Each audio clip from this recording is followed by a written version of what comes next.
My next guest argues minority-owned small businesses like Nicola's were destined to be left behind by the small business loan program. And as the head of a bank that's been processing thousands of those applications, he would know.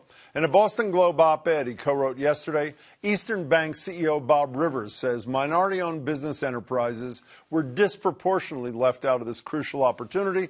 The most effective means of ensuring they receive their fair share is to allocate a significant portion of these monies to fund only applications from these companies. Bob Rivers joins me now. Hey there, Bob. Jim, how are you? Do you need to mention the names of your co-authors so you don't get in trouble, or no? Oh, no, of course. Segun Idowu at BECMA. He leads BECMA. Betty Francisco, one of the co-founders of Amplify Latinx. And, of course, former State Treasurer Steve Grossman. So, again, as I said, you argued that the $349 billion, the first round, was essentially built in a way that was put minority-owned business leaders at a disadvantage. Why? How? How did that happen? It actually put any very small business at a disadvantage. This is a program, it's a brand new loan program, very complicated to understand. Many of the details changed throughout the first week as the SBA started to pin it down. And again, that's not a criticism of the SBA. It's a brand new loan program launched essentially in a very short period of time. So unless you are a larger company that has a law firm, an accounting firm, your own staff, you have resources to figure this out, follow it, complete the application successfully and quickly, you were going to get left behind. So any smaller business, say less than 25 employees, this is a very tough challenge. And because we know minority-owned businesses are on average smaller than larger, we know without even looking at the data that there's no doubt that these companies in particular were left behind in the process. You know, but you said you don't want to criticize the SBA, but you also said in your op-ed it's the first time the SBA has administered such a program in which they don't break down the grantees by race and gender. So why shouldn't they be blamed for that? Again, the reason they did that was to streamline the application process. That's at least what was said, but that's unlike any other SBA program. And unfortunately, when we go back at the end to look at how these funds are administered, it now becomes a lot tougher while you're doing the process, certainly, and then later, because that demographic information wasn't captured. So, Bob Rivers, one of the other reasons why there was not money available for Nicola Williams and people like her that you're describing is because, as I said to her, some huge corporations that we've read about the last few days, well over 500 employees, got the money. Apparently, that didn't make Treasury Secretary Steve Mnuchin very happy, even though the provision's in the law. Here's what Mnuchin had to say yesterday at the White House press conference. We want to make sure this money is available to small businesses that need it, people who have invested their entire life savings.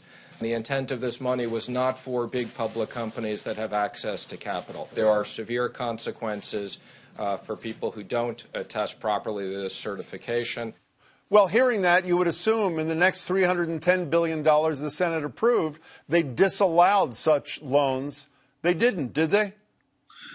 Essentially, they didn't. And again, the same parameters apply. It's companies up to 500 employees for this program, which is a good-sized company.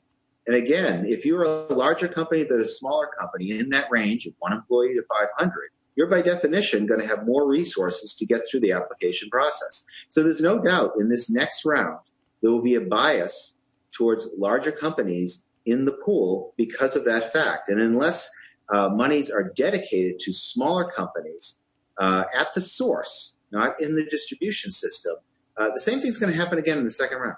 But let me just be clear here. When you're talking about that 500, which is quite large, places like Ruth's Chris has 5,000. They are still permitted despite the criticism from Mnuchin. My understanding of the language in this new legislation is they can still go in, not them, but other companies like them, and snatch money away intended for small firms, no?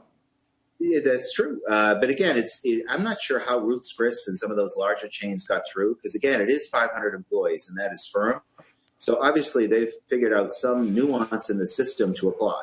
So, still exists. Bob, you mentioned in your column, in the piece you and your three colleagues wrote, you did mention that ways to fix this: allocate specific amounts to minority-owned firms, make them grants, not loans, collect data on race and gender, as Congresswoman Presley is also suggesting. None of those things were done in this $310 billion approved yesterday in the Senate either, were they?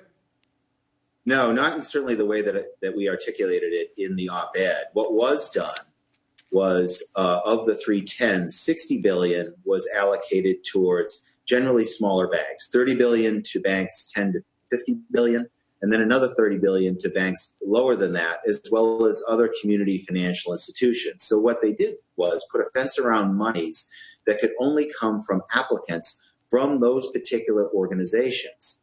We are one of them for one of those $30 billion sleeves over and above the 250. The problem is that it's not allocated to the companies that need it per se. So any applicant that comes to Eastern to 500 employees is going to be just as eligible for that 30 billion as they were for the 250 billion. So, you know, beyond the bias against small firms in general, really small firms, and minority-owned small firms in particular, you have some numbers in your piece that I want to repeat. Of the $349 billion, it went to 1.6 million small businesses, according to you. So I did the math. The next $310 billion will probably go to another million. That's 2.5 billion businesses.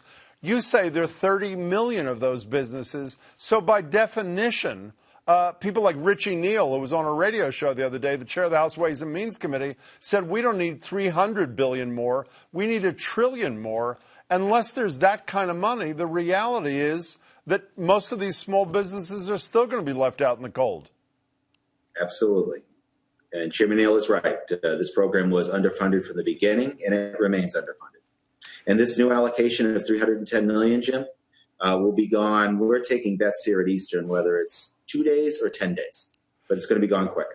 By the way, one final thing, because I don't want to leave people totally without hope. While you don't have the resources of the federal government, I know that your bank and your foundation has also been putting money together to target some loans of several $1 million, from what I understand. Could you briefly tell me what that's about? Sure. So we've set up a special loan program for smaller businesses. We did that right from the beginning of the crisis. But really, in many cases, these smaller businesses, and again, because minority business enterprises tend to be smaller, what they really need are grants, not more debt. So we've been funding a variety of loan programs that provide actual grants, forgivable loans as well, to those that are really targeted only to those companies. And again, that's what we need to do at the federal level. Otherwise, the companies that really need it are going to be continually left behind in this process. From your lips to White House ears, keep on doing it, Bob Rivers. Good to see you. Thanks so much for your time. Thanks.